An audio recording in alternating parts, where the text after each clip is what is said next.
Rally की तो हमेशा मुसलमानों को गले लगाने शोएब सिद्दीकी, मैं आपके पास आती हूँ। क्या वाकई में इस बिल के फायदे भी आपको नजर आते हैं, या फिर वाकई में ये जो अधिकार छीनने वाला लग रहा है? हालांकि बीजेपी कह रही है कि इससे हक मिलने वाला है गरीबों को, मुस्लिमों को, क्योंकि अभी तक ट्रस्टियों के हाथों में सब कुछ रहता था, मुल्तवियों के हाथों में रहता था, और उसका आमदनी भी घट रही थी लगातार वक्फ की।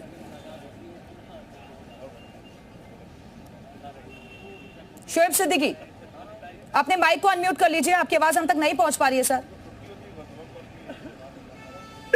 जी जी बोलिए। जी जी देखिए, सबसे पहले मैं मुल्क के वज़ीर आज़म नरेंद्र मोदी जी को और रियासत के वज़ीर आला योगी आदित्यनाथ जी को, आपको, अहले वतन को ईद की दिल की गहराइयों से मुबारकबाद देता हूँ। देखिए, वक्फ बिल का जहां तक मामला है तो आप देखिए, एक समुदाय को टारगेट पे किया जा रहा है। अभी शमसी साहब ने कहा कि मुतवल्ली खरीदे जा रहे हैं, तो शमसी साहब बता दे, जब उनके वहां जो उनके वसीम रिजवी साहब जब चेयरमैन थे तो उन्होंने कितना बड़े बड़े काम कर डाले, किसी को खबर नहीं है। आप देखिए, बिल पेश हो रहा है, जाहिर सी बात है जब ये बिल पेश होना था तो आम आवाम से बात करनी चाहिए थी। आज आप बताइए, जैसे लोग कह रहे हैं बेवाओं को पैसा नहीं मिल रहा है, जो काम मकसद से रखे गए थे वो नहीं हो रहे हैं, तो आप आखिर मुसलमानों से इतनी हमदर्दी मंजर आम पर कैसे आ गई? जहां नफ्सा नफ्सी का आलम चल रहा है इस दौर में, आपको मुसलमान की मोहब्बत जाग रही है। और वक्त बिल जो पेश होगा, जाहिर सी बात आप देखिए मैडम, कि जो इक़्तिदार में जो पार्टियां मलाई खा रही हैं, मरकजी हुकूमत और रियासती हुकूमत, उन्हीं के सहयोगी पार्टियों के खिलाफ बात कर रही है। जिस तरह आपके कांग्रेस के खिलाफ बात कर रही है, तो कांग्रेस का मामला जैसे सपा से चल रहा, तो आप इस बात को कह रहे हैं, लेकिन आप बताइए नीतीश कुमार के खिलाफ है, चंद्रबाबू नायडू के खिलाफ है, ममता चली अलग है। नहीं, अब तो सहयोगियों के साथ मिल गए ना। शमशी आजाद जी जवाब दे दीजिए। वो कह रहे हैं बिना राय मुसलमानों से बातचीत नहीं की गई। इनका देखिए, शोएब सिद्दीकी जी को यही नहीं पता है कि भारतीय जनता पार्टी की सरकार जब आई तो सबसे पहले वसीम रिजवी को हटाया गया, जिनके ऊपर आरोप लगे थे, जिन्होंने हमेशा जो धार्मिक उन्माद भड़काने का काम किया, इस वजह से वसीम रिजवी को फौरन हटाया गया। आप करीबी होंगे, आपके घर परिवार के लोग होंगे, आप हमको दिखला दीजिए भाई, कहीं हमारे चेक करा लीजिए, हमारा फोटो उनके साथ।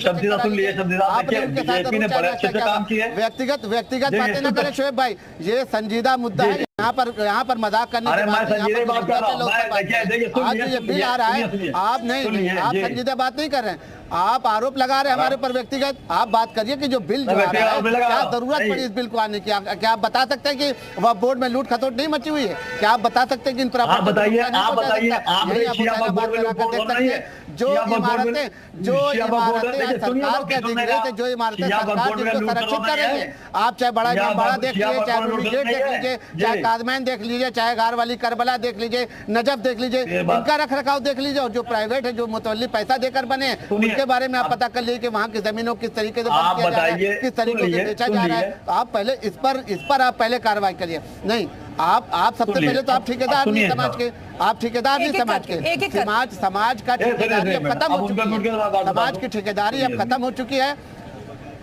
नहीं, अब समाज का ठेकेदार समाजवादी पार्टी है, कांग्रेस पार्टी नहीं है। अब आज का मुसलमान पूरी तरीके से आजाद है, वो जिसको चाहेगा समर्थन करेगा, जिसको चाहेगा विरोध करेगा, और सरकार के साथ कहीं न कहीं आज अल्पसंख्यक समाज खड़ा है। मुसलमान जागरूक है आज का, और उत्तर प्रदेश में उनको म्यूट कम कराइए, वो जब बोलते हैं कि सुनते नहीं। शमशी मैं सुन लिया, छोटे भाई मेरे सुनिए पहले बात। वक्फ बोर्ड में वक्फ बोर्ड भी आता है, ठीक है, मैंने व्यक्तिगत आप पे हमला नहीं किया है, मैं कभी व्यक्तिगत हमला करता ही नहीं हूँ।